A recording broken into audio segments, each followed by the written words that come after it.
Nah, saya awali dengan summary dari proyeksi pertumbuhan ekonomi tahun 2020 dan 2021 yang saya dapat dari kompilasi Kementerian Keuangan sebenarnya ini ya, bukan saya yang compile. Tapi yang menarik dari sini itu adalah di awal-awal, kalau kita lihat di awal pandemi sampai ke akhir tahun, itu nampak ya bahwa pertumbuhan ekonomi selalu direvisi downward. Ya. Selalu direvisi downward. Dari dulu itu masih ada yang memprediksikan 4,8 lah OECD ya, padahal itu sudah Maret April. Tapi akhirnya reverse downward sampai akhirnya ada 3 lembaga yang minus 2,2. Ya. Ini menunjukkan apa? Menunjukkan bahwa di kita itu sekarang itu di era Covid itu yang itu ketidakpastiannya itu tinggi sekali, gitu ya. Nah, demikian juga di tahun 2021, ya. Ini susah sekali gitu untuk memprediksi karena masih banyak ketidakpastian itu. Walaupun tentu ada beberapa lembaga yang sepertinya konsensus di 4,5, ya, antara 4,4 dan 4,5 ya, pertumbuhan ekonominya di tahun 2021. Jadi intinya adalah ketidakpastiannya tinggi sekali. Dan kalau kita pikir-pikir sih memang nampaknya setelah bercanda gitu ya, hanya ada 2 hal sebenarnya yang pasti sekarang itu. Satu ya, ketidakpastiannya itu sendiri. Kedua, yang jelas-jelas itu pasti itu COVID-19 itu belum terkendali. Ya, bagaimana melihat terkendali kalau hilal turunnya ya nggak ada gitu ya. Dibandingkan Filipina misalkan di sini yang sudah relatif baik gitu ya, kita malah naik terus gitu. Dan menurut saya dari berbagai banyak grafik, untuk saya belajar dari ahli epidemiologi juga ya, sebenarnya tidak susah amat untuk menentukan pandemi terkendali atau tidak. Hanya cukup melihat grafik ini aja. Ya, grafik ini grafik dari positivity rate. Kalau positivity rate kita di atas 20% seperti ini, nah itu berarti jelas tidak terkendali. Gitu. Nggak usah jauh-jauh kemana-mana lah ini. Artinya karena naturally ya, angkanya harusnya rendah gitu loh. Ini artinya apa? Artinya kita nggak cukup testing. Berarti artinya ada banyak lagi orang di luar yang yang terpapar gitu ya. Jadi belum terkendali. Cukup ini kata teman-teman di epidemiologi. Nah, kenapa ini saya sampaikan? Karena ketika kita masuk ke ekonomi ini menjadi penting. Ini adalah hubungan antara mobility yang tentunya dipengaruhi oleh case dari COVID ya, dan juga stringency. Jadi yang ada mobility dan stringency, kemudian ada 2 gambar yaitu GDP dan private consumption. Di sini kelihatan sekali bahwa ada hubungan yang cukup erat antara mobilitas orang gitu ya, atau stringency ya. Kalau mobilitas itu observe ya, kalau stringency itu lebih ke policy. Tapi intinya sama, itu membuat orang less mobile. Gitu ya. Itu ada hubungan yang jelas negatif gitu ya, antara berkurangnya mobility dengan dropnya ekonomi gitu loh. Dan Indonesia itu yang merah itu ada di trend line-nya, nggak jauh dari trend line-nya gitu loh. Jadi ketika kita economic growth-nya itu berkurang, difference-nya itu sekitar 10%-an di kuartal 3 misalkan ya, itu memang karena kita mobilitasnya tidak separah negara-negara lain, sehingga mungkin growth-nya tidak drop seperti negara-negara seperti Filipina, Malaysia dan lain-lain gitu ya. Jadi sudah sewajarnya gitu loh. Nah, cuman masalahnya ketika kita stringency-nya rendah, ada implikasi di medium term dan jangka panjang. Artinya COVID-nya belum terkendali. Nah, sehingga kalau hubungan yang tadi itu kita bawa ke 2021, saya kira masih berlaku. Dan apa yang terjadi di 2021 itu adalah balapan menurut saya antara case yang growing, ya, yang bawah grafik itu tadi case-nya growing, ya, dengan vaccination, gitu.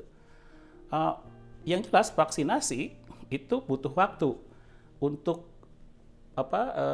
pemerintah saja itu target pemerintahnya on paper itu berakhir di Maret 2022 ya. Tapi ini kan sebenarnya optimis scenario akan ada di sini, sehingga dan kalau efikasi dari vaksin itu 65%, artinya 65% itu terjadi di akhir. Di sininya ya belum tentu gitu loh. Dan orang ketika divaksin itu tidak semerta-merta tidak menularkan virus, karena uji klinisnya juga memang tidak didesain untuk melihat bagaimana dampak dari vaksin terhadap transmisi. Ya, hanya sebagai dampaknya ke orang tersebut aja, nggak sakit gitu ya. Nah, jadi artinya ketika kita mulai vaksinasi, not necessarily mobility akan berkurang gitu ya. Mungkin akan berkurang tapi linear seperti ini. Ya, ini segini. Nah, dan juga tentunya juga balapan dengan kasus. Kalau kasusnya naik lebih cepat, ya mobilitas juga akan drop lagi, ya. Apalagi dipengaruhi oleh kita itu dikendali constraint health infrastructure yang kalau tidak diantisipasi akan collapse gitu loh. Nah, ini yang masih menjadi sumber uncertainty dari ekonomi di 2021 gitu loh. Bahkan menurut saya worst scenario masih mungkin terjadi ya, di mana vaksinnya itu tidak berhasil atau suboptimal, berlarut-larut, efikasinya ternyata rendah, dan kasus tidak terkendali. Jadi kita malah akan lebih parah lagi dari 2020. That's still a possibility menurut saya. Ya. Nah, jadi mungkin atas dasar-dasar inilah saya ambil dari laporan terakhir Bank Dunia Januari, ya minggu lalu saya ambil prediksi dari sebentar. Nah, tadi itu masalah internal, tapi prospek ekonomi Indonesia di tahun 2021 juga ada dipengaruhi juga oleh eksternal, ya. Kan negara-negara lain yang misalkan nanti sudah berhasil vaksinasinya, sudah berhasil mengendalikan COVID-nya, itu kan mulai tumbuh tuh ya. Nah, ekonomi negara-negara itu kan tentunya akan mengerek ekonomi dunia, termasuk seharusnya Indonesia. Tapi nampaknya ini tidak akan begitu banyak termanfaatkan oleh Indonesia. Kenapa? Karena trade kita rendah ya terhadap GDP-nya ya, dibandingkan negara-negara ini. Misalkan kita hanya segini, 18,4% ya, dibandingkan negara-negara lain rendah. Jadi artinya apa? Artinya momentum pemulihan ekonomi global itu akan agak terkendala ya, akibat rendahnya integrasi ekonomi kita terhadap global ekonomi. Misalkan karena kita tidak begitu terintegratif dengan global value chain ya. Ini sudah standar pengetahuan yang didapat oleh umum dikemukakan oleh para trade economist di Indonesia. Nah, jadi mungkin atas dasar inilah Bank Dunia tadi tuh memproyeksi ekonomi Indonesia di trajektorinya seperti ini. Ya. Jadi ekonomi Indonesia itu akan tumbuh hanya minus 2,2% di tahun 2020 ya. Nah, recover di tahun 2021 4,4%, di tahun 2022 4,8%. Nah, ini kalau kita evaluasi angka-angka ini, menurut saya ini kurang baik. Ya, kenapa kurang baik? Jadi begini ceritanya. Kalau misalkan kita kolaps di sini, ini adalah yang hijau itu adalah tren pertumbuhan ekonomi sebelum ada COVID. Kenapa ini relevan? Dan ini jarang orang menunjukkan. Kenapa ini relevan? Karena walaupun ada COVID atau nggak ada COVID, itu kan angkatan kerja bertambah. Ya. Apalagi ketika kolaps ada COVID, capital stock idle, gitu ya.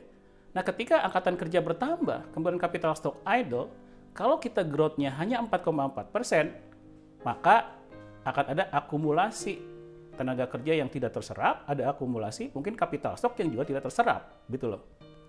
Idealnya adalah kita itu V-shape, gini. Nah, implikasinya apa? Kalau V-shape itu artinya pertumbuhan ekonomi di tahun 2021 itu harus lebih besar dari 5,1.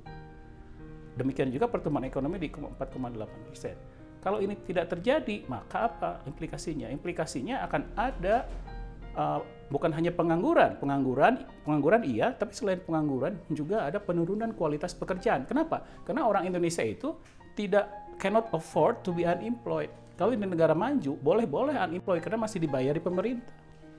Ya. Tapi kalau di Indonesia, banyak orang tidak sanggup untuk menganggur. Sehingga akhirnya ketika ditanya BPS, dia tetap bilang bahwa dia bekerja, tetapi kualitas pekerjaannya jelek gitu loh. Nah, ini adalah sumber dari masalah sosial yang masih mungkin terjadi itu ya. Nah, yang menarik adalah kalau kita bandingkan si trajektori dari growth tadi dengan negara-negara lain ya, itu nampak kita itu underperform menurut Bank Dunia ya. Menurut Bank Dunia ya. Jadi kalau kita lihat dunia aja ya, dunia itu dia relatively lebih V-shape ya dari Indonesia. Kenapa? Gampang, sederhana sebenarnya untuk ngelihatnya. Kalau trajektori recovery-nya, growth-nya itu lebih besar dari growth normal, maka dia trajektorinya mengejar potensial GDP-nya. Kayak misalkan dunia itu kan rata-rata 2,7 tuh sebelum COVID, dia trajektorinya 4, 3,8. East Asian Pacific awalnya 6, trajektorinya itu 7, 5. Jadi semua negara-negara yang jadi pembanding ini itu trajektori recovery-nya, growth-nya lebih besar daripada kondisi sebelum COVID. Itu artinya dia relatif lebih V-shape, bukan V-shape, relatif lebih V-shape dari Indonesia gitu loh ya. Nah ini, nah yang menarik supaya lebih comparable itu kalau kita bandingin dengan negara yang mirip-mirip ya. Nah, yang mirip-mirip trajektori pre-COVID-nya. Nah, salah satunya adalah kelompok negara-negara East Asia and the Pacific, ya mirip ya. Nah, ini kalau East Asia and the Pacific, tentu ini didorong Cina juga ya. Ini dia trajektorinya mendekati V ya. Nah, Indonesia enggak, belum ada kelihatan untuk mendekati trajektori. Demikian juga negara-negara besar BRICS ya.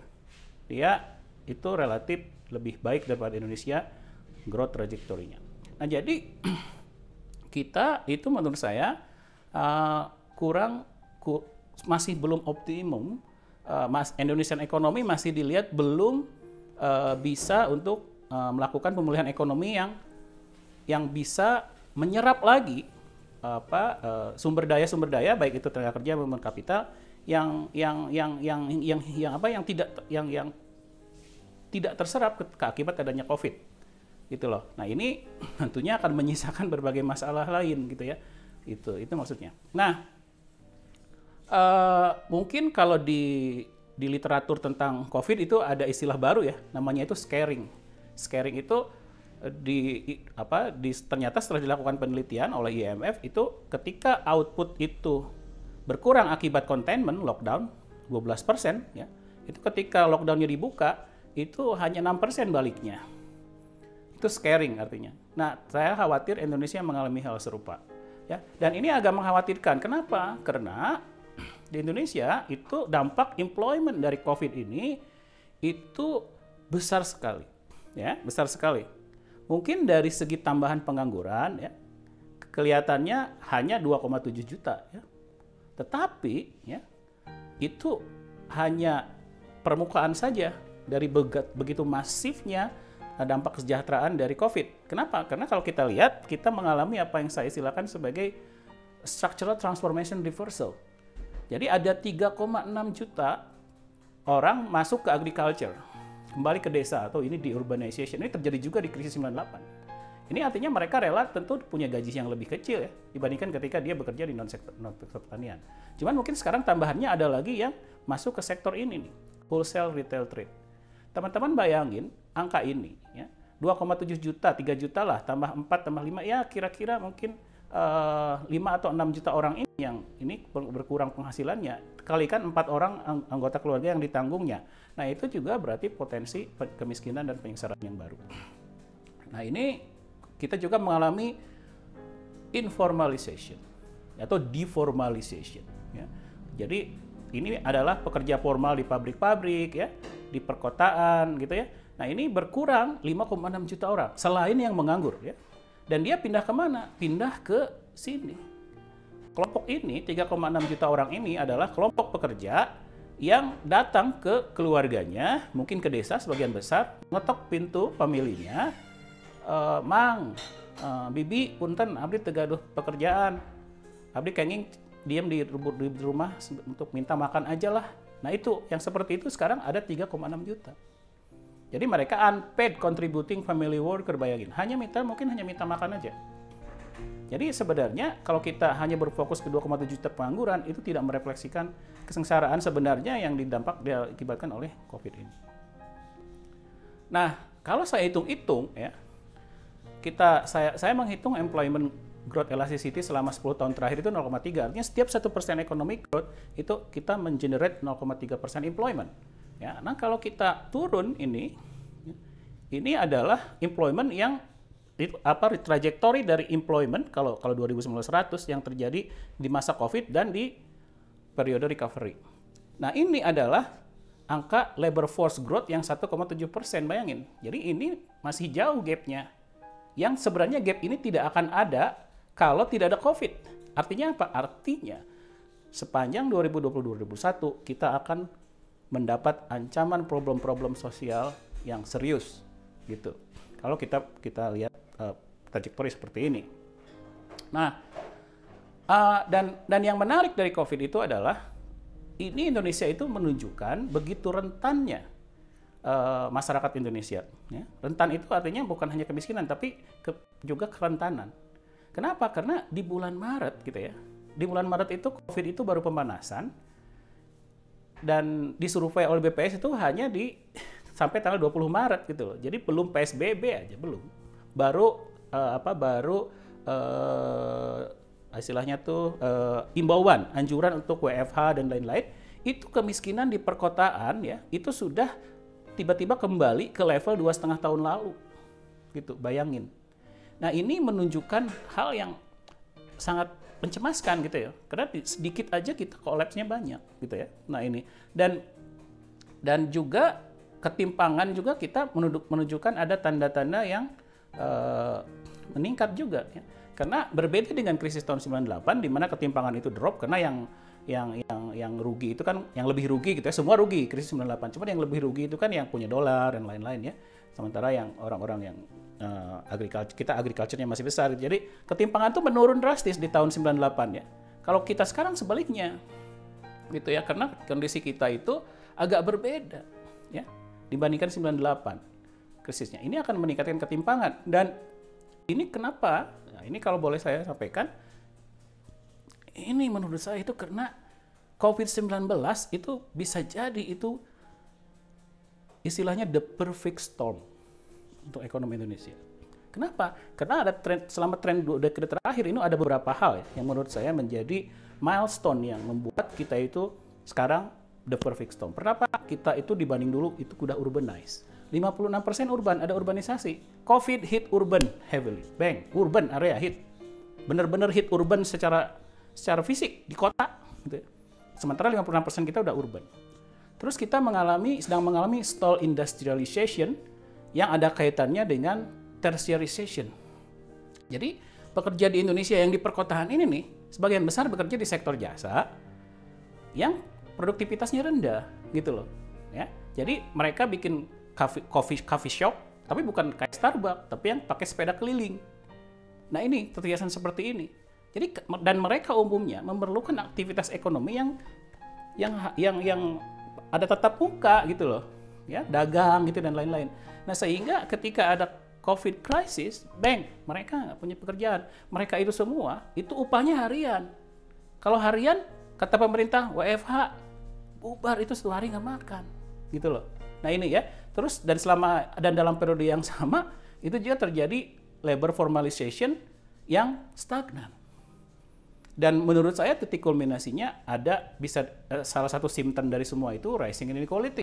Ditambah ya ada indikasi ya di mana Indonesia itu juga mengalami routinization atau automation, di mana para pekerjaan-pekerjaan yang sifatnya rutin, clerical itu mulai digantikan oleh software, komputer, robot dan lain-lain. Itu yang membuat terjadinya tertiarization seperti ini. Jadi ketika krisis COVID hit, baseline-nya seperti ini, the perfect storm. Ya, ini yang saya agak was-was gitu loh ya. Ini saya agak was-was. Nah, ini terakhir mungkin terus antisipasinya apa gitu ya. Mohon maaf kalau saya terlalu pesimistis, tapi apa yang perlu kita lakukan dalam waktu dekat? Pertama menurut saya yang jelas melihat trajektori yang seperti itu, kemungkinan trajektori yang seperti itu, antisipasi yang jelas harus dilakukan itu adalah masalah sosial sebagai dampak dari lambatnya pemulihan di 2021-2022 itu harus diantisipasi. Yang penting apa sekarang? Yang penting salah satunya adalah memperbaiki database perlindungan sosial. Karena database perlindungan sosial kita itu masih agak lama, 2014 dibuatnya. Angka yang saya punya misalkan, itu mistargetingnya relatif banyak. Jadi kalau data yang terbaru yang saya punya di tahun 2019 itu kalau saya teliti gitu ya, itu hampir setengah dari target 40% termiskin itu ternyata bocor ke 5 ke atas gitu loh. Artinya apa? Artinya uang yang seharusnya masuk untuk melindungi orang-orang yang miskin ini tidak diterima sama mereka, masuk ke yang tidak berhak sehingga memperparah ketimpangan. Nah ini jadi peredamannya kurang optimal ya. Dan yang penting itu saya harus akui ya, DTKS Indonesia itu one of Indonesian best achievement karena Indonesia negara besar gitu ya. ada 40 juta penduduk itu ya, itu banyak dipuji oleh para akademisi dan saya juga puji itu ya. Cuman ya tentu harus diperbaiki gitu ya. Nah, prosesnya itu tidak gampang. Jadi nanti ketika kita mengupdate DTKS juga ya udah ikuti aja cara yang sama ya. Perbaiki dengan berbasis best practice dan ilmu pengetahuan ya. Itu satu. Terus kedua, karena saya tadi fokusnya ke ketenaga kerjaan, nanti juga mohon aspek-aspek ketenaga kerjaan dilihat lebih detail lagi. Ya. Karena ini nantinya akan menentukan orang itu miskin apa enggak, timpang apa enggak. Pada akhirnya kan livelihood. Memang consumption, tapi consumption itu di-generate oleh income dan income itu di-generate oleh pekerjaan. Nah, yang kedua, ini berulang-ulang, mungkin mudah-mudahan tidak bosan. Optimumkan vaksinasi. Kita bantu semua lah, sama-sama kita vaksinasi dan lain-lain. Tapi juga jangan terlalu andalkan vaksinasi karena bukan satu-satunya solusi dan masih ada ketidakpastian. Ya, tetap kita harus laksanakan protokol kesehatan, ya. Dan yang masih lemah di kita berarti testing dan tracing-nya. Dan juga mungkin lihat juga sistem kesehatan, karena ada negara-negara yang mungkin dia case-nya besar tapi sistem kesehatannya kuat, dia belum masih bisa menangani gitu. Tapi Indonesia kan sistem kesehatannya tidak seperti negara-negara maju. Jadi ketika kasusnya nanti besar, sistem kesehatan lumpuh, itu bisa chaos, ya. Jadi nanti the worst scenario yang terjadi. Jadi dua hal ini menurut saya yang paling utama yang harus kita antisipasi ke depan dan kita pikirkan sama-sama bagaimana mengoptimalkannya. Mudah-mudahan saya tidak memakan waktu terlalu banyak. Itu aja ya yang ingin saya sampaikan. Selebihnya nanti kita berdiskusi lebih jauh lagi. Atas perhatian.